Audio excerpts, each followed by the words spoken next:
भाई एक बात बताओ। क्या तुम अभी भी वही पुराने पावर पॉइंट के स्लाइड्स पर घंटों वेस्ट कर रहे हो? अगर हाँ तो दोस्त, तुम 2026 में नहीं 2006 में जी रहे हो। आज के वीडियो में दो बड़े खिलाड़ियों का मुकाबला होने वाला है। एक तरफ है गूगल का नया दुलारा नोटबुक LM, जो कहता है कि वो तुम्हारे डेटा का बाप है, और दूसरी तरफ है प्रेजेंटेशन की दुनिया का सुपरस्टार गामा AI। आज हम इनका पोस्टमार्टम करेंगे और देखेंगे कि किसमें कितना है दम।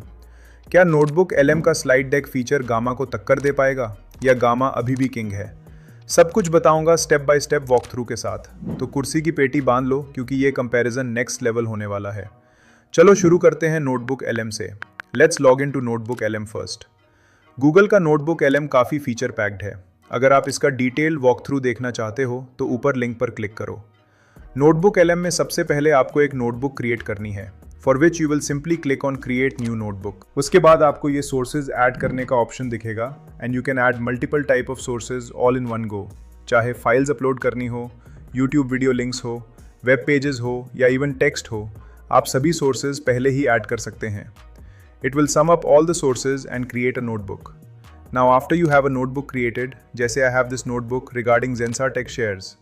अब मुझे अगर इसके रिगार्डिंग प्रेजेंटेशन बनानी है, I will simply select slide deck option, click on the pencil icon and choose the type of PPT that I want.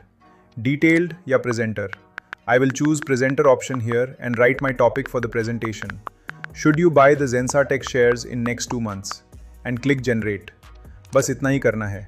Two advantages here against Gamma AI. पहला, प्रोसेस काफ़ी सिंपल है, and दूसरा, sources सारे एक साथ पहले ही upload हो जाते हैं। Now it will take a bit of time to generate the PPT, so let's wait a while. So here we have the presentation. Let's check it. So topic outline clear है, and the presentation starts with the verdict itself. You can check the data and structure. It's actually very good, and I like the fact that it will stick and stay grounded with your data sources only, no extras. But one big downside I see here is ये presentation images की form में बनाता है, जिसमें text embedded रहता है, so you cannot edit it later in PowerPoint. यहाँ भी इसको आप थोड़ा लिमिट में ही एडिट कर सकते हो using this prompt box, but overall it still comes up with good results. So if you want a quick PPT on something, I would recommend Notebook LM. And also not to forget that it's completely free and allow up to 50 files in a single notebook. Incredible, isn't it? अब आते हैं gamma AI पर। इसका detailed walk through आपको ऊपर दिए link पर मिल जाएगा। फिलहाल हम होम पेज पर चलते हैं। Here we have to click on Create New with AI to create a new presentation. यहाँ हमें 4 ऑप्शंस दिखेंगे। क्योंकि हमारे पास डेटा ऑलरेडी अवेलेबल है as PDF and web pages, we will click on Import File और URL. अब यहाँ पहली दिक्कत है कि you can only add one source to begin with. आप प्रेजेंटेशन जनरेट करने से पहले सिर्फ एक ही फाइल या वेब पेज अपलोड कर सकते हो, which I feel is a big downside of it. क्योंकि ड्राफ्ट PPT तो सिर्फ एक ही डॉक्यूमेंट पर बेस्ड होगी। Anyways, let's upload a web page link and press on generate button. You can add your topic here in the additional instructions tab on the right. It will start with the outline, and then we will proceed with the PPT itself. Once the draft PPT is created, then you can add sources and make changes in it. Gamma AI में PPTs completely editable होती हैं. You can edit text, images, data, layout, everything. Themes तब पर जाकर हम theme change कर सकते हैं। Let's say I like the dark theme, मैं ये dark option choose कर लेता हूँ। ये instantly apply हो जाएगी। If you want to add sources now, you can click on the agent tab, upload the source files here, and ask to revise the presentation using the uploaded sources, and press enter. Boom! It will edit the cards by including the new sources. If you want to add web pages, you can ask Gamma to read the web page and revise the PPT, and provide the link web page link here. This makes the source management lengthy and messy if compared to Notebook LM.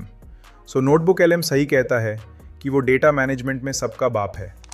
Let's check the presentation in Gamma now. Gamma की presentations काफ़ी professional and appealing लगती हैं। Well structured and organized, clean layout and images, beautiful transitions and animations. Lovely. And at last the verdict.